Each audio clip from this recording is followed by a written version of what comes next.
Happy Thanksgiving, or Black Friday, or weekend after Thanksgiving, depending on when I actually manage to upload this episode. Could be the week after. But it's also dependent on you, really, and on what day you decide to listen to this. So for all I know, you could be listening to this on like Easter or Arbor Day. And if that's the case, happy Easter or Arbor Day. I've decided I'm going to do some holiday-themed movies, because, you know, it's the holiday season, and I'm not going to be all, like, only Christmas, because only Christmas matters. No, fucking happy holidays, man. So, I will throw a Hanukkah movie in there, and I really wanted to throw a Kwanzaa movie in, but apparently there's only, like, literally only one Kwanzaa movie in existence, and it's a documentary about Kwanzaa. So it just wouldn't be right to do that for this podcast. So, unfortunately, maybe in the future, someone will make a terrible Kwanzaa movie, and I'll be all up on that shit. So, but this week, for Thanksgiving, we're gonna do Thankskilling 3. About killer, murderous turkey that kills people on Thanksgiving. I've seen the first one, which is just kind of the appropriate level of, like, terribleness. It's enjoyable because it's horrible. I have not seen Thankskilling 2, mostly because it doesn't exist. That's right, they thought it'd be really funny to make the sequel. Part 3! Ha ha ha! I don't know, maybe there'll be a joke at the beginning of this that says some joke about Thankskilling 2 and what happened to it. I don't know. I guess there's only one way to find out. I don't have much of an introduction this week. You know what? Fuck it. Let's watch a turkey about turkeys. Ha ha ha. Ha. Remember when Comedy Central used to have the Mystery Science Theater 3000 marathon on Thanksgiving? Because it was Turkey Day. So, today may or may not be Turkey Day. But it's always Turkey Day in our hearts. So the filmmakers must have known about the Velvet Owl school of film, theory of film, of what makes a great film. Because it starts off with a close-up of a tit. Yes. Remember, boobs in the first 15 minutes makes for the greatest films. Or, actually, no, the theory is that even if the movie's terrible, at least you've seen tits in the first 15 minutes. So, but I'm going to force myself to watch the whole movie anyhow, so I guess it doesn't matter, but movie started me off in a good mood. We got boobs. So, it's an astronaut lady who, for some reason, her suit has, like, the boobs cut out, so you could see her boobs. I don't think that's NASA regulation spacesuit, but to make it even better, Turkey. So that is his name. His name is Turkey. I think. Isn't it Turkey? Might be something else. But we'll call him Turkey, because he's a turkey. And he's flying his little spaceship and shoots space lasers at her that cause her to blow up. So bye-bye boobs, but I'm also a fan of, like, really cheap laser effects. So, in the first minute of this film, we've got boobs and cheap laser shots. So, yeah, I'm already going to put this film down on the level of Citizen Kane, because Citizen Kane does not have boobs or cheap space laser effects.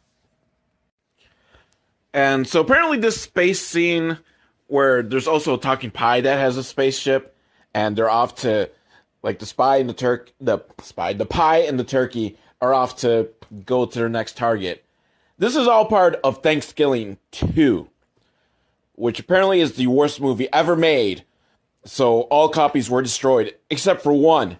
And Turkey is determined to find it and destroy it.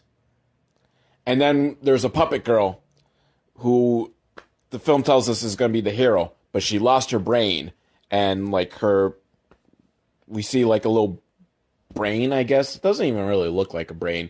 Flying off into the sky. But she's a Muppet. I don't know. Can they still be called Muppets if it's not, like, an official like Jim Henson Company release. But I'll call it Muppet because then at least you can have an image of what it kind of looks like. You know, there's a difference between a Muppet and a puppet. That's what I say. So, but film's going to start in earnest now. So we get to see the mass burning of all the Thankskilling 2 DVDs. Maybe some Thankskilling 2 Blu-rays in there too. VHS tapes. I don't know. Just, I guess all the copies of the movie that in existence, they're being burned all together at once. So it's had a very small, limited run, I guess. They didn't print that many copies if this is the entirety of it. And then we see a sort of robot alien thing. I'm not sure what he's supposed to be, but he's got a giant talking worm with him. And they're watching, and they seem upset. So I don't know. Maybe they're not happy about the burning of Thankskilling 2. Maybe they were in Thankskilling 2 and they're like, our hard work has just been ruined. Maybe they wrote or directed it. Maybe they did craft services on the film. I don't know. Hopefully we learn a little bit more about these people. And then at home, Turkey and his family. Yes, he's got a turkey wife and a turkey kid. They're celebrating his birthday. He's 514 years old, I guess. That's the number that's on the cake. So, generally, the number on the cake is the number of the birthday. But who knows? I don't know how turkey birthdays work. I don't know how turkey age works. The more I think about it, the less I know about turkeys. For example, I didn't know turkeys could talk. But mom feeds the baby turkey. Well, I don't know if he's so much a baby. Like, he's a toddler. He talks. Some birthday cake by eating it up, chewing it and spitting it back into his mouth. Except it doesn't really spit it back like a regular bird. It just spews, just vomit all over the place. And Turkey Dad, he's not liking it. He's like, that is disgusting. And the little baby turkey, he wants more than anything what did they call it? Hold on, it's the Chop-O-Matic something. The Pluckmaster 3000. Yes. Which is this amazing little tool that luckily a commercial comes on TV, right, so we know all about it. It's this oven that will kill, pluck, and cook the turkey in 30 seconds. 30 seconds. That's amazing. That would make Thanksgiving like so much easier. Just plop. And only for 3 easy payments of $39.99 plus shipping and handling. That is a great deal. That's like $100. Wait, no.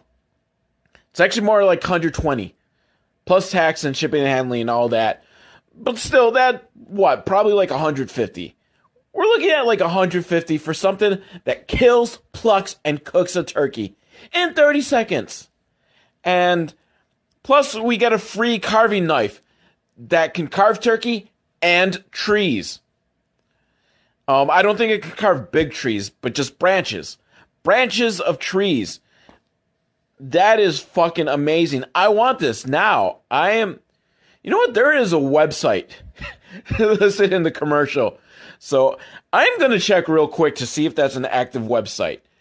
Because it's probably, like a lot of times in movies and shows, they have a website and you go and it's like a promotional website for the movie or TV show. So I'm just curious. Is there really a Pluckmaster3000.com? Does it still exist? I will let you know. So the website doesn't exist. Might have at one point, but it doesn't now. That saddens me. Maybe, I'm guessing it never existed, because I don't think websites really disappear anymore. Heaven's Gate websites still fucking exist. And that's weird. Because someone is still paying for that domain name. So, there's someone who wants everyone to remember that Heaven's Gate was a thing. I don't know if it's a cult member who's just kind of waiting for the rest of them to come back and pick them up. Like, well, I gotta show that I'm truly devoted, so I'm gonna keep this website running. But back to the film. There's breaking news on the TV. It's all about how Thankskilling 2 is the worst movie of all time. Apparently, it was like a big budget, child-friendly sequel. Which, remember, featured tits. So, Tits McGee is child-friendly. Which I agree with. Nudity is natural. There is nothing obscene about boobs. So, let the boobs fly in all kids' movies. I'm down for it. I'm not really. Don't arrest me. Don't come down and, the two people that listen to this podcast. Like, he wants kids to see boobs and call the police and FBI on me. Please don't do that. This is all a humor comedy podcast. And that was a humor joke. But this pisses off Turkey. Because I guess this is the way he's found out that Thankskilling 2 has been completely buried and all copies are being destroyed. Because no one thought to call him up and hey, yeah, about that movie. But his wife knew. And he's really pissed that she didn't tell him about it. So he kills her. Even though she offered to gobble his balls. Which I think, you got that offer on the table. Even if you want to kill her, wait till after you get your balls gobbled. That's my personal preference. Get your balls gobbled first, and then see if you really want to kill someone or not. Yeah, that should be... It's like the waiting period to buy a gun, so that you calm down and aren't angry anymore and don't want to shoot the person. It's condensed into ball gobbling. But no, he kills his wife in front of their kid, their son, and he's about to kill the son, but the son's like, no, I can be evil. Look at this. This carrot cake, more like ferret cake. And he goes on to explain why that was a funny one-liner. And you know what? I'm going to admit, I did laugh at the explanation because there's something about, they say if you have to explain a joke, it's not funny. I disagree. I think explaining jokes is fucking hilarious.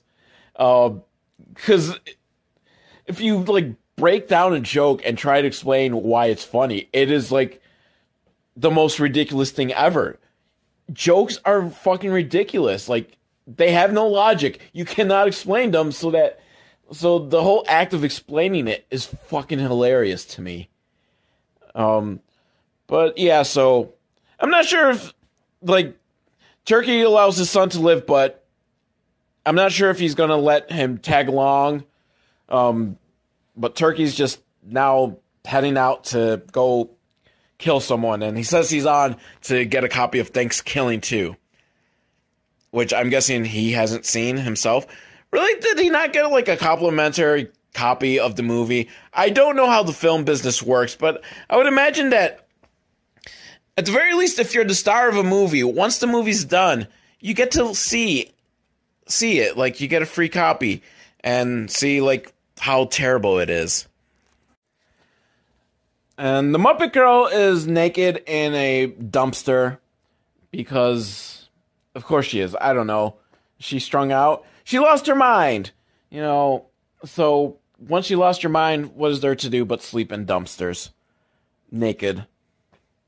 But luckily there's a talking garbage bag who, with the help of a talking cartoon cat with the weirdest, trippiest, animation song that kind of had no place whatsoever. I don't know if this cartoon cat, which was on her backpack, so I don't know if it's from a cartoon show, and I just saw the intro where he's singing and the other cats in the show also are singing, and I don't know. I just felt like I was tripping balls throughout the whole thing, and it gave me a headache.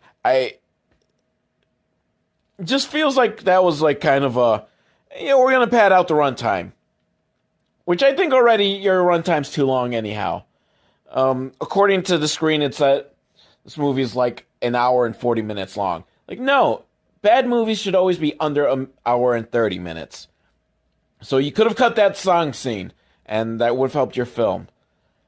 But the talking bag of garbage spits out the last remaining copy of Thankskilling 2, which she puts in her backpack and is off to see the world, not really understanding what she has in her possession, this prized possession of Thankskilling 2.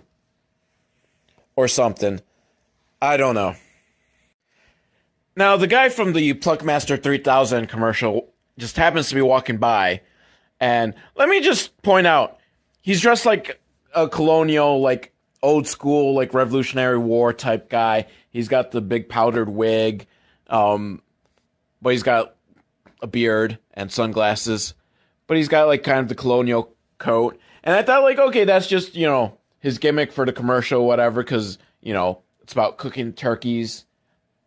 Though really shouldn't he be more like dressed like a pilgrim? Whatever. None of these things ever make sense. But I guess he dresses like that in real life. And even though he thinks that little Muppet Girl is completely fucking annoying, he helps her out of the dumpster bin and then goes off on his way. But then she sees an ad that for the Pluckmaster 3000 that says it gives you peace of mind. And she sees his face on the ad, so she thinks, wait a minute, this can give me peace of mind. I need my mind. I lost my mind. I will go get it from this guy, from Colonial Dude, whose name is Uncle Donnie. And I can't decide if I'm going to call him Colonial Dude or Uncle Donnie, because Uncle Donnie is such a terrible name that it's funny. But I still like Colonial Dude. So I don't know. I'll probably be bouncing back and forth on what I call him. I'm watching this on the Roku channel, which has ads. And there was an ad for Johnson & Johnson where they're claiming that they're building towards a greater future where they can cure cancer and reverse strokes and all that. And that is a pretty bold claim from Johnson & Johnson, considering they made the shittiest of the COVID vaccines, like by a wide mile, too. Like, hey, it's only one shot, and about only 2/3 as good as the other ones, and like so bad that like a Moderna or Pfizer booster shot is like 10 times more effective than a Johnson & Johnson booster shot for the Johnson & Johnson vaccine. Like, wow, you guys suck. You are never curing a stroke. And if you somehow do invent something to reverse a stroke, I am not having it. I'm not trying it. Because it probably will like cure you for like a week and then stroke comes back like worse than ever. But back to the movie, the little Muppet Girl, she runs up to Colonial Dude and like, hey, man. No, she didn't say it like that. But, she's asking like, oh, where she can find her mind, because the ad talks about peace of mind.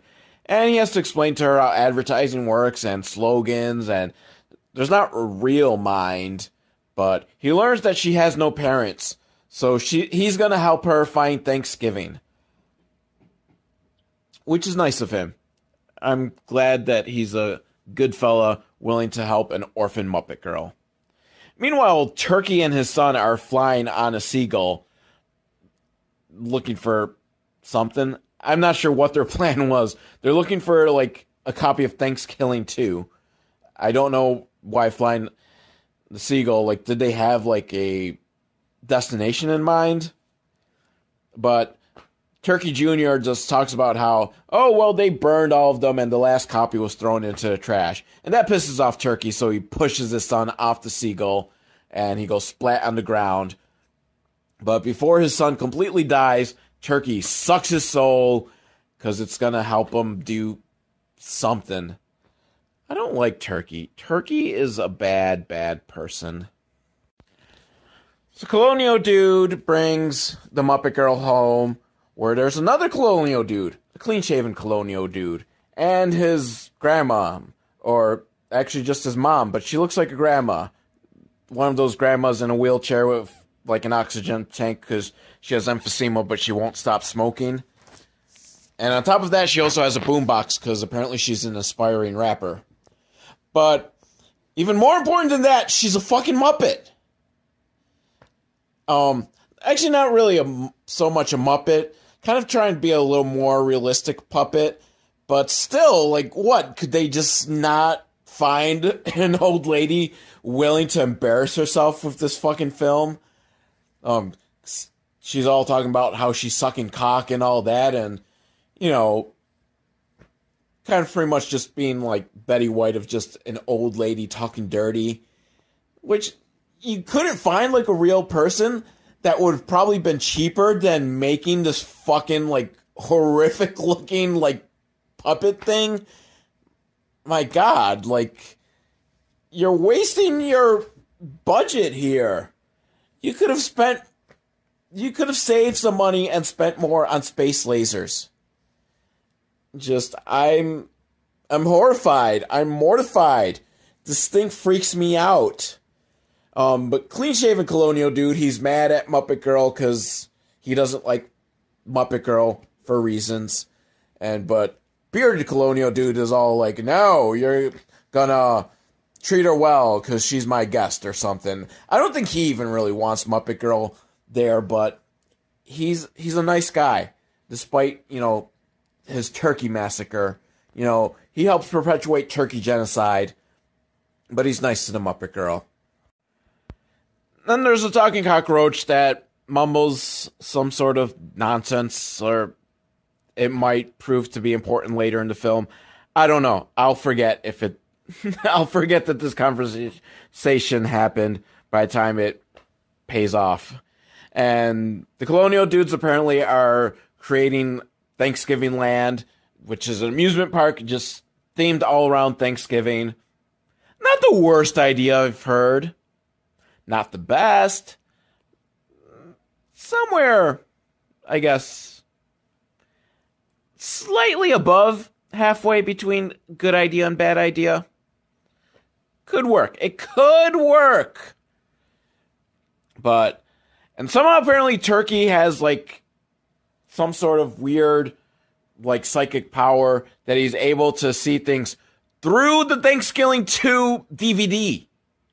And he sees where it is because he manages to unzip the backpack.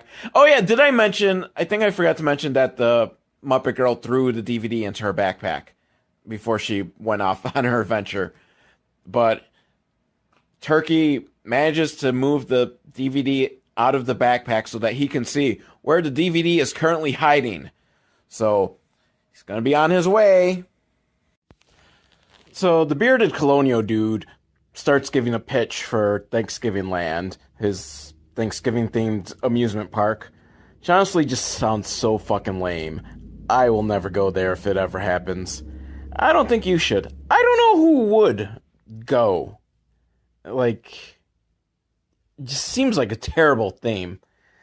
And then the mom Muppet thing. Again, why couldn't they, like, hire a real actress? Which would have probably been so much fucking cheaper and less make me want to punch the screen. There should be a term for that. Like, makes you want to punch the screen.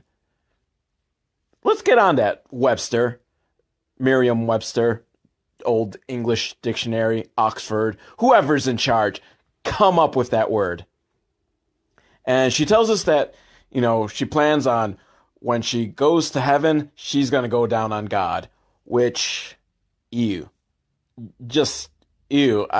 Maybe that's why they couldn't, like, find an actress.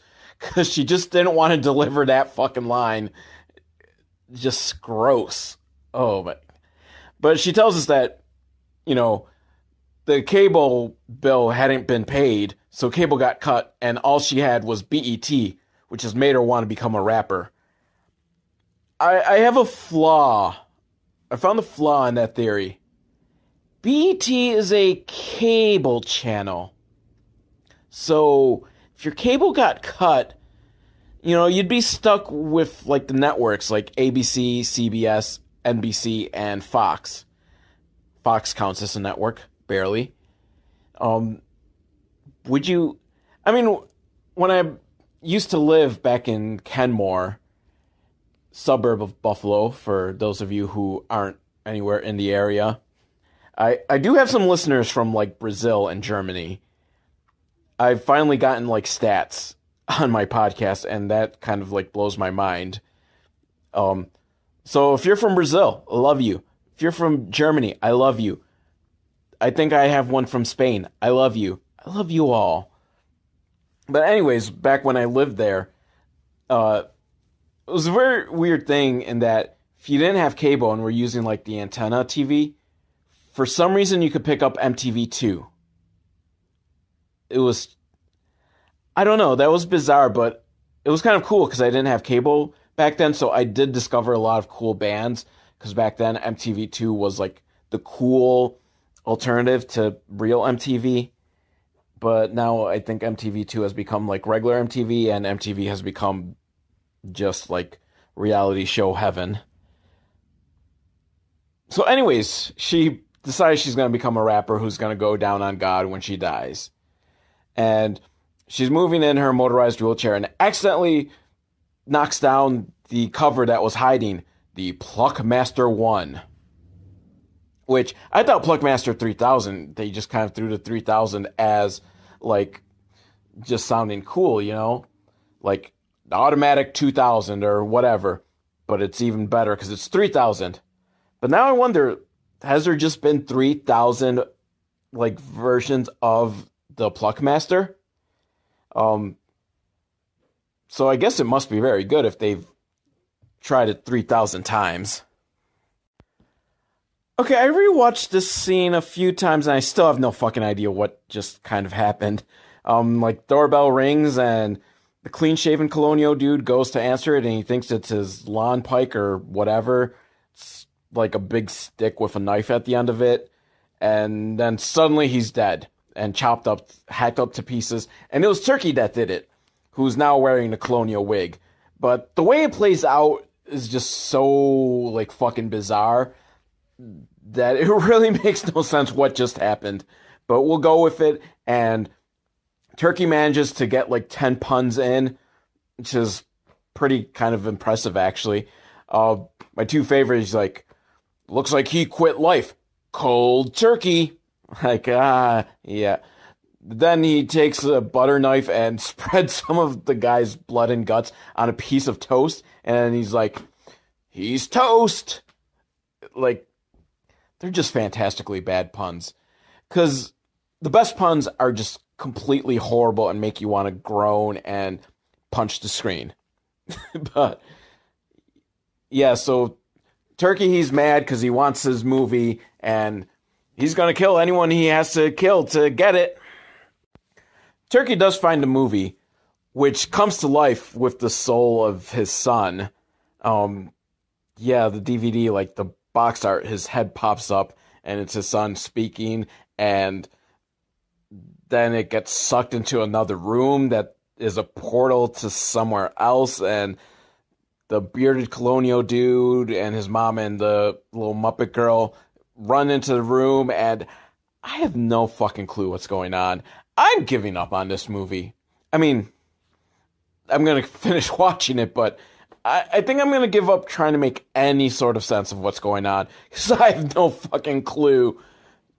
But now the alien and the alien guy and the worm dude, I think he's an alien robot. Did I say alien robot? We're going to go with that he's an alien robot. And they're lost out in the desert because they didn't download Google Maps. Except they called it like Snoogle Maps or something because, you know, can't use the word Google because it's trademarked. I don't know. That is so weird, though. Like, in movies and TV shows, they always, like, you know, it's like a fake search engine that they use. Like, always something like Spider. I don't know why Spider gets used a lot, but it does. But can they just not show Google? And maybe, you know, there is trademark thing, but surely you could just say Google, right? Like, you can say, like, I'm Googling something. I don't know. I mean, you can say Q-tips and Kleenex and all that, and those are technically like trademark names. I don't know. You know what? Now I'm wondering, have I ever heard in a movie or TV show them utter Kleenex or Q-tips? This is a mystery. If any of you out there know and can give me examples, and just so I know I'm not crazy, because I'm pretty sure that they can say Q-tip and Kleenex, and those are brand names that have just kind of become like a catch-all because, everyone just calls them that. So Google is the same thing in my opinion, because no one says like, I'm going to Yahoo or Alta Vista something. If you're going to search something on the internet, everyone says Google, no matter what you're using, even if you're using Bing. But really, you're not using Bing. Everyone's using Google. So that's why we say Google it. And the little worm dude contacts some space worm dude in a satellite to discuss like the mission to find the copy of Thankskilling 2, the worst movie ever made on Earth. Which, interesting like disclaimer there. So are there terrible movies on other planets too? Well, I mean, I guess if any other planet has life forms and they make movies, then there, by definition, has to be a worst movie made on those planets. And are they any worse than the bad movies on Earth? I don't know. But then they start talking about Mandy Moore's muff. Don't ask. It's not actually like Mandy Moore's muff. It's because the robot's called the muff and he listens to Mandy Moore, but it's all an excuse to keep saying Mandy Moore's muff. And now my focus is completely on Mandy Moore's muff. And I'm going to see how many times I can say Mandy. Wow, that's a tongue twister. And no pun intended on saying Mandy Moore's muff is a tongue twister. Yeah, I just went there, so oh yeah. You people have missed that. I know you have. So yeah, Mandy Moore's muff. Mandy Moore's muff. Mandy Muff more. Yeah, exactly. Just someone make a movie about Mandy Moore's muff. Now, Colonial Dude starts giving some sort of backstory of why he does what he does, and I didn't really pay attention because I was still thinking about Mandy Moore's muff. And really, like, I want that movie, Mandy Moore's muff. Or someone write a song. I'm going to write a song called Mandy Moore's muff. And it'll have absolutely nothing to do with Mandy Moore. It'll be fantastic. But then a turkey comes out. I don't know if it's Killer Turkey, but he's kind of like a Yoda type wise old robe wearing guy, and his face is half covered by the hood of the robe. And so I don't know if it's a different turkey who's got some sage advice to give, or if it's Killer Turkey who is trying to trick them, but he gives a wishbone to the little Muppet girl and talks about how she's gonna save something or rescue something, and how Colonial Dude has to protect her. And really, this movie would have been so much better if they focused on Mandy Moore's muff. But no, they're giving us some sort of quest or something. I don't know. None of this makes sense. I'm still upset with this weird Muppet mom thing. Then some sort of trippy rave type sequence where somehow Turkey gets his DVD back, and I don't know what's going on. Like, seriously. And then there's an explosion, and it's the robot and the worm dude, and they throw Turkey into the Pluckmaster 1, and I mean, granted, I'm kind of like half paying attention at this point because this is so awful, and I'm kind of just playing some Candy Crush on my phone and half paying attention to this, but I get the feeling that even if I was paying attention, I would still have no idea what's going on, but my brain would just be losing even more brain cells. So, I don't know. But Turkey is now like a skeleton. He's dead. But we're only halfway through the movie, so I'm guessing he's not dead. Just mostly dead. And oh god, the Pluckmaster 1 is a sentient being and starts talking and yelling at Colonial Dude for basically being a pussy. And the Worm gives some story about he worked with the turkey on the set of Thankskilling 2, and the turkey gave some secrets away or something, and then Muppet Mom is rapping again, and oh god. This film is never gonna end. And I don't even really know what the fuck's going on. There's no coherent story. Just a bunch of shit's happening. And just... I think so far, this film has peaked in the first, 30 seconds where we got boobs and space lasers. And until we get some more boobs and space lasers, I don't know if I could fully invest myself into this film anymore. I'm just waiting for things to happen. Now some sort of vortex has opened up and is coming out of the robot. Who knows? And then some turkey skeletons bring Killer Turkey back to life. Somehow. They piece him back together. But unfortunately, they can't find his dick. And Turkey, he's not cool with that. So he decides he's going to put a chainsaw where his dick should be. And then he says, gravy. Which I like the little nod to Evil Dead, where, if we remember, Ash putting the chainsaw in his hand and going, groovy. So, this film's starting to turn things around. I still have no fucking idea what's going on, and 90% of it's horrible. More like 97%. But a turkey with a chainsaw dick, I'm down with that. I fucking love chainsaw dick.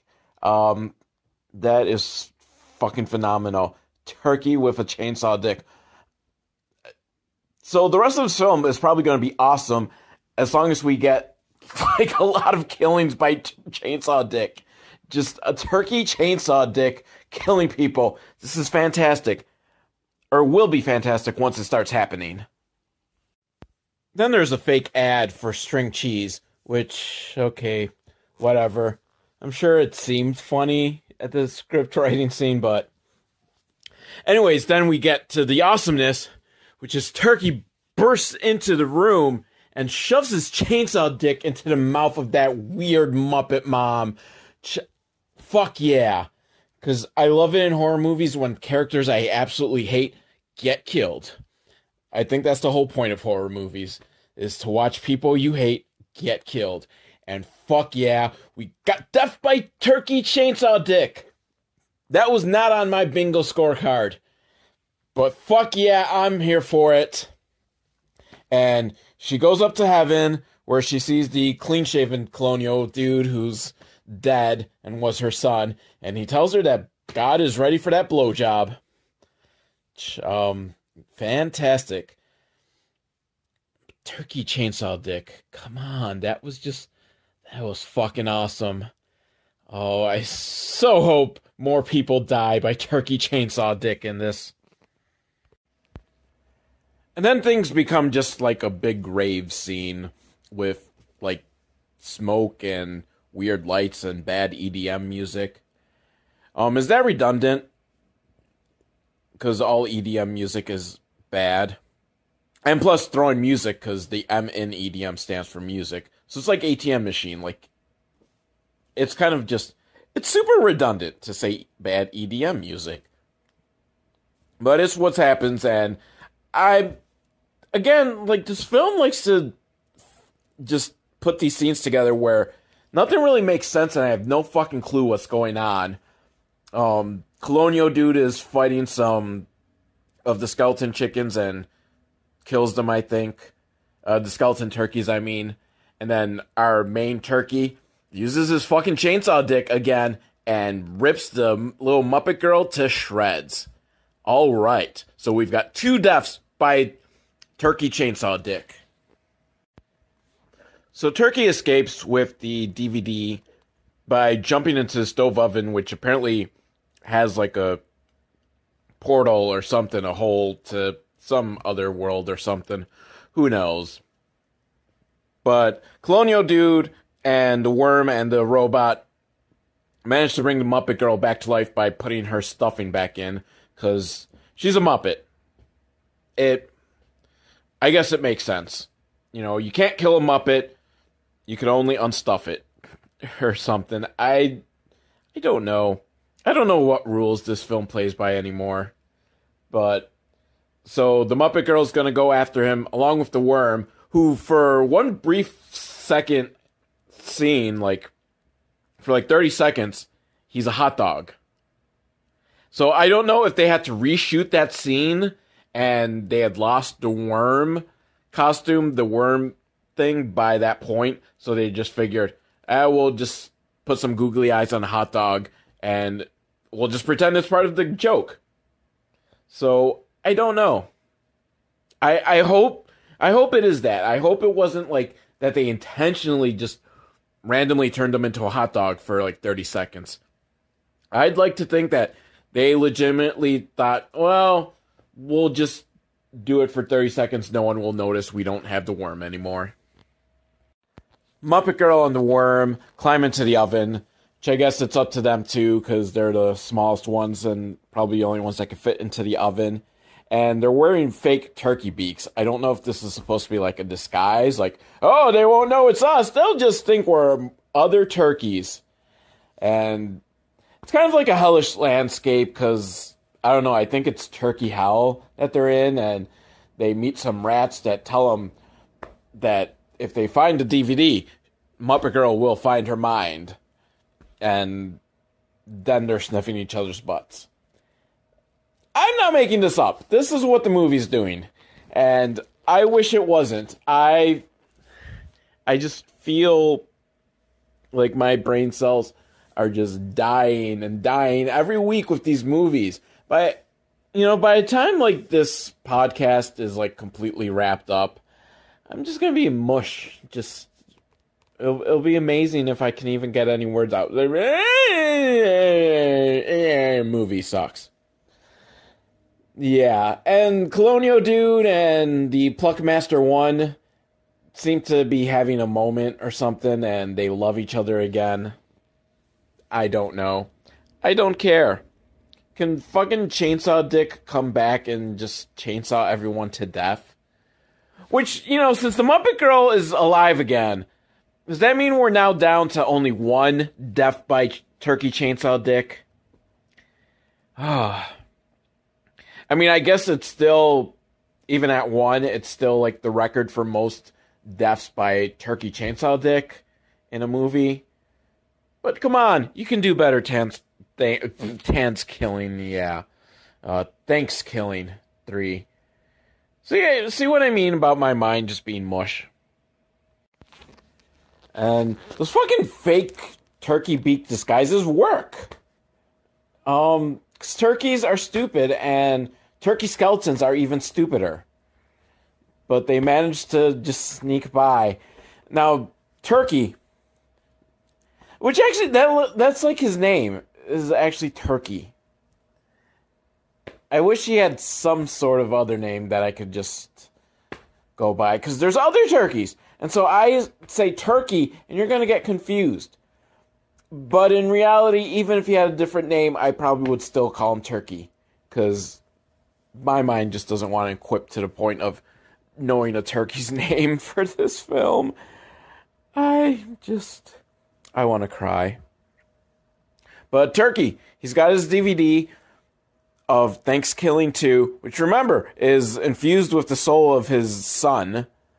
And he puts it into this weird contraption that's going to beam the movie into every television in the world, and it will cause world domination because everyone will just get even stupider.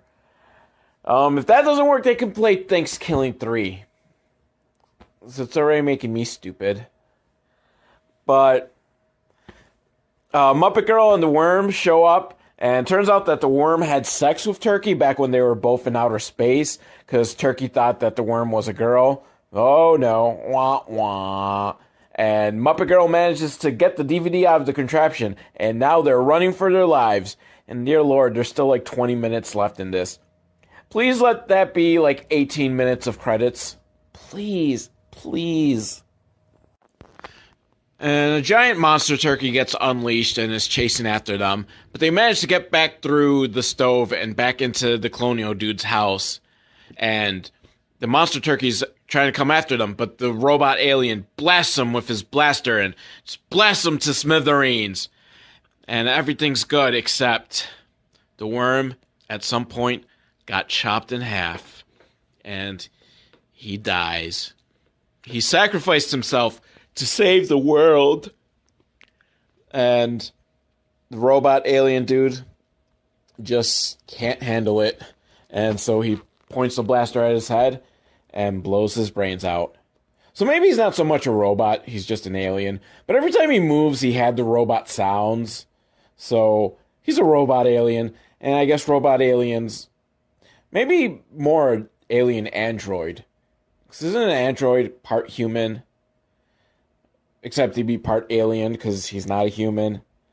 Damn you, Thankskilling 3, for making me ask questions that are beyond the scope of what you should be making me ask. The only thoughts I should have watching Thankskilling 3 is, why the fuck is the questions are, why the fuck am I watching this? Why the fuck did it get made? Who the fuck gave someone money to make this? It was a tax write-off, wasn't it? And then the wise old Yoda turkey shows up. And he's ready to battle Turkey. Killer Turkey. It just... try and describe that, the turkey's name is Turkey. But then there's other turkeys. And it just seems weird to say, like, Yoda turkey versus turkey. So, but they're about to have a battle. And suddenly things turn into, like, a Super Nintendo video game cutscene. Those classic ones where... It might even be kind of closer to, like, original Nintendo. Where you get kind of, like, the picture that's completely non-moving. And then you get the text where people say what's going on. And then you get the sound after each one. Those were awesome. I like those so much more than, all the fancy cutscenes nowadays that look like a movie. Like, I don't want to watch a movie. If I wanted to watch a movie, I would watch a fucking movie. So give me something ridiculous and cheesy like those old school video games. Back in the real world, Colonial Dude and Muppet Girl are trying to revive the alien robot because he's the key to opening up the vortex to... something. I forget. I don't think I was paying attention at whatever point that they explained what the fuck the vortex is.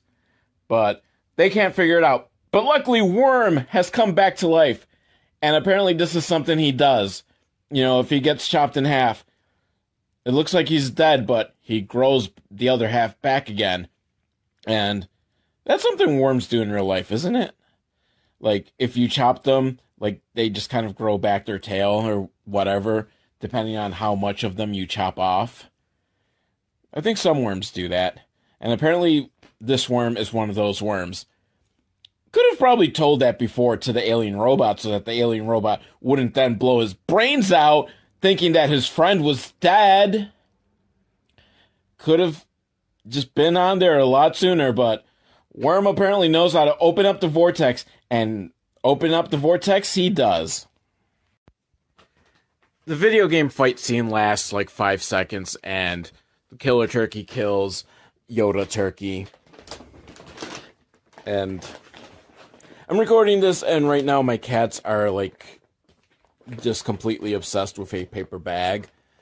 So that's much more entertaining than this film. So Killer Turkey decides he's gonna try to get the DVD away from the Muppet Girl, so he's going to kill her, but luckily she has the wishbone from earlier, the one that Yoda Turkey gave her, and she says, I wish you would go fuck yourself. And jams it into the killer turkey, which is enough to stop him so she can get away. I think this was a huge, huge, huge missed opportunity there. She wished for him to go fuck himself. I think the wish should have literally come true, and he fucked himself with his chainsaw turkey dick. Which, I don't know what happened to it. It seems like it's gone. You know, the chainsaw turkey dick was just so fucking awesome. That would have been cool if that's the way he died, was he was forced to fuck himself with a chainsaw dick. Just, man, movie, you missed it. You know, the one cool thing you could have done, and you suck at that too. But, so the vortex is like sucking everything up, and it's about to suck up the Muppet Girl, and Colonial Guy's trying to save her, and something else is happening. Again, like I said, I am distracted right now by my cats, because they are fucking adorable. Muppet Girl accepts her fate and lets go of Colonial Dude's hand, so that she, as well as the DVD that she's currently holding on to, can be sucked into the vortex to, I guess, never be seen again or something. I don't know. I don't know how this is working out, but as long as the DVD is just out of the universe, I guess, everything will be fine. But Colonial Dude's very sad, and the worm's still there, and he starts singing a song about her, but he doesn't want to hear it, because he's too sad. He loved Muppet Girl. But then we get a happy ending, as Colonial Dude and the worm and the revived alien robot thing open up Thanksgiving Land. Yes, his dream has finally come true. Sort of. It's still under construction, so they haven't fully gotten Thanksgiving Land going, but it's gonna happen. I can sense it. It's gonna happen. And clean-shaven Colonial Dude is watching from heaven, and he's proud and he's happy. And then Turkey is watching, looking up from hell, and says, "Gobble, gobble, motherfucker!" And then the credits roll, and I really should not have stuck around for the after-credits scene, because I knew it probably would have been something stupid, and it was the weird mom in a wheelchair rubber puppet thing. And it's a rap video for her, because she's rapping, and it's terrible, and I hate her. Why did they not hire an actual actress? Why? Like, seriously, it probably would have been so much cheaper than going through all this effort of creating this monstrosity. But at least she did get killed by a chainsaw dick. So, there was that. So, this film was, I think, a little too long, about an hour and a half too long. Yeah, I think there was about 10 minutes worthwhile there. Shame on you guys for abusing the Velvet Owl rule. You know, you gave me tits in the first 30 seconds, and then no tits after that. What the hell? What the hell, Thankskilling 3? Fuckers. But you did give me the gobble gobble motherfucker line, which I remember from the first Thankskilling, which was a cool line. It's still a cool line. And you did give me a chainsaw turkey dick. So, what's that old rule? Like, 3 awesome scenes is all you need to make a memorable film. So this did give me 3 awesome scenes. Tits in space, chainsaw turkey dick, and the gobble gobble motherfucker line. So I guess technically it's a memorable film. Well, I think the other part is that between those 3, like, awesome scenes, everything else has to at least not suck. So it passed on the 3 awesome scenes, and even then, like, those 3 awesome scenes amount to about, like, 2 minutes worth of screen time. And it failed on the no parts that suck, because everything. I'm crying thinking of just how much I sacrificed for this film. All those poor little brain cells. But, yeah. So, we'll continue on with more holiday stuff next week. So we go into full-on holidays with Christmas and Hanukkah. And I'm not really sure what I'm going to do. No Kwanzaa, because again, there are no Kwanzaa films. Like, what the fuck? You'd think there's got to be at least... The only thing is the Kwanzaa documentary and the Kwanzaa episode of Rugrats. You'd think someone would make a film set during Kwanzaa, about Kwanzaa, or just using Kwanzaa as a backdrop. So bizarre that has not been done yet. As always, velvetowl@hotmail.com, or leave a comment on the YouTube page. And I love you all.